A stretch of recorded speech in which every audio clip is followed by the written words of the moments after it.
आज हम टॉपिक करेंगे horse and cart problem. The various forces acting on a system of horse and cart at rest are shown. हम यहाँ पे horse और कार्ट की अरेंजमेंट लेंगे। ये एच आपका हॉर्स की रिप्रेजेंटेशन कर रहा है और सी आपका कार्ट की रिप्रेजेंटेशन कर रहा है। कार्ट का वेट W1 नीचे की तरफ लगेगा और उसको बैलेंस करेगा रिएक्शन R1। इसी तरह हॉर्स का वेट डाउनवर्ड W2 लगेगा और उसको बैलेंस करेगा रिएक्शन R2। हॉर्स कार्ट को T फोर्स से आगे की तरफ को खींचेगा। ये T टेंशन बोलते हैं हम इसको। ये भी एक फोर्स होती है जो आपकी रस्सी के ऊपर लगेगी। और कार्ट हॉर्स को अपनी तरफ को खींचेगा विद फोर्स T। तो दोनों की फोर्सेस एक दूसरे को अपनी तरफ को खींचने की कोशिश करेंगी। अब ये कहता है कि जो हॉर्स है वो अपने फीट से किस तरफ को फोर्स लगाएगा, सरफेस पे एंगल, एक एंगल थीटा पे सरफेस पे इस तरह से फोर्स लगाएगा F।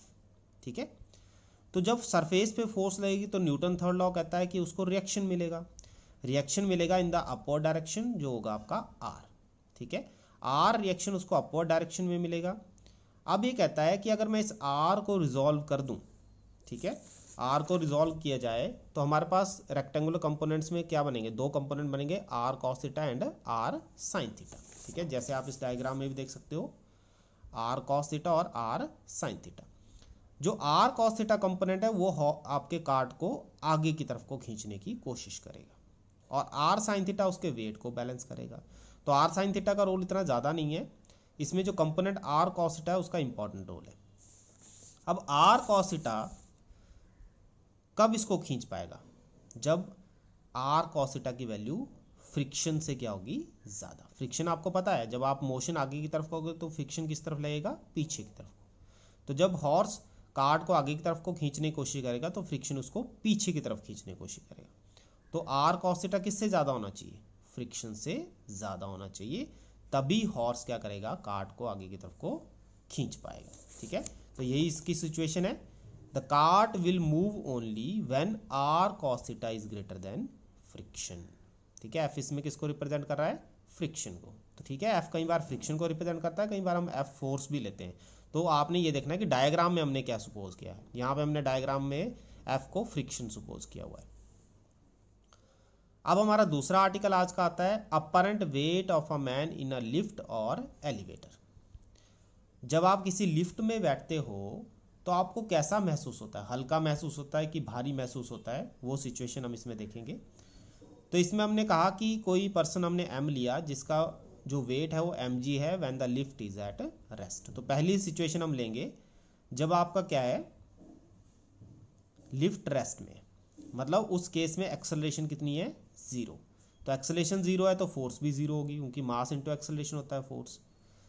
तो R माइनस mg कितना हुआ, 0, क्योंकि किसी तरफ को मूवमेंट नहीं है तो दोनों का जो माइनस करके रिजल्ट आएगा वो 0 आएगा। मतलब R और mg कैसे होंगे, आपस में इक्वल। तो इस केस में हम कहते हैं कि जब लिफ्ट रेस्ट में है तो आपका अपरेंट वेट और एक्चुअल वेट दोनों सेम है, मतलब आपको कोई फर्क नहीं पड़ रहा, जितना आपका वेट है वही आपको महसूस होगा।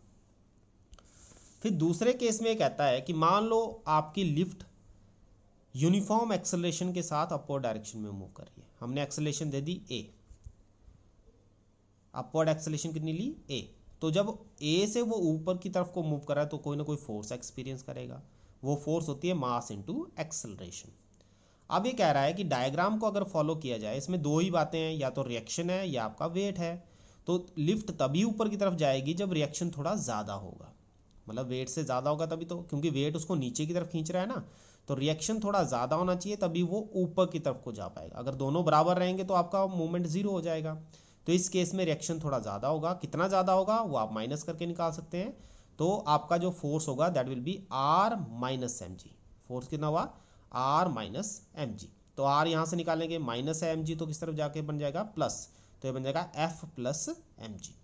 तो व्हाट इज F, अभी हमने देखा मास इंटू एक्सेलरेशन, इसको ऐड करेंगे तो ये आपके पास ही आ जाएगा। तो यहाँ से हम देखेंगे कि आपका जो R है ये mg प्लस ma है, मतलब mg में कुछ ऐड हो रहा है, तो दैट मीन्स mg से ये क्या होगा, बड़ा होगा।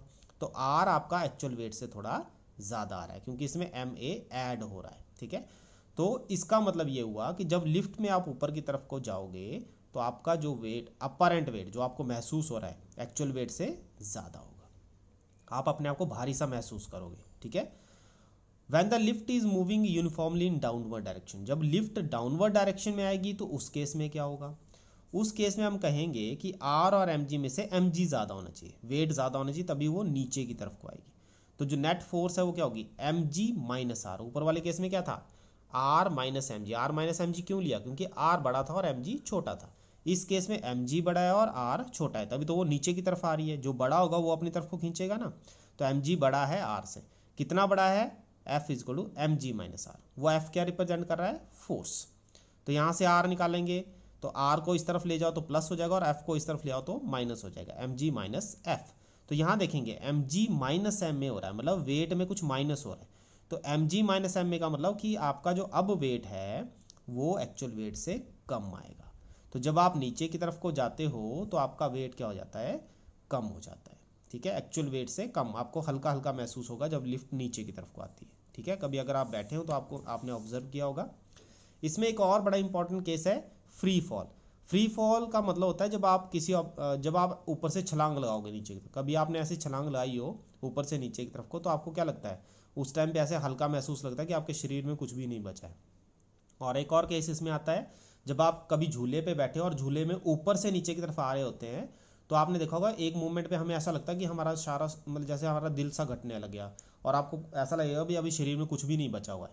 तो कुछ भी नहीं बचेगा मतलब उस टाइम पे वो मूवमेंट पे क्या होता है, जो एक्सेलरेशन होती है वो ग्रेविटी के एक्सेलरेशन के बराबर हो जाती है। जितनी ग्रेविटी आपको एक्सेलरेशन दे रही है, झूला भी उतनी एक्सेलरेशन से नीचे आ रहा होता है।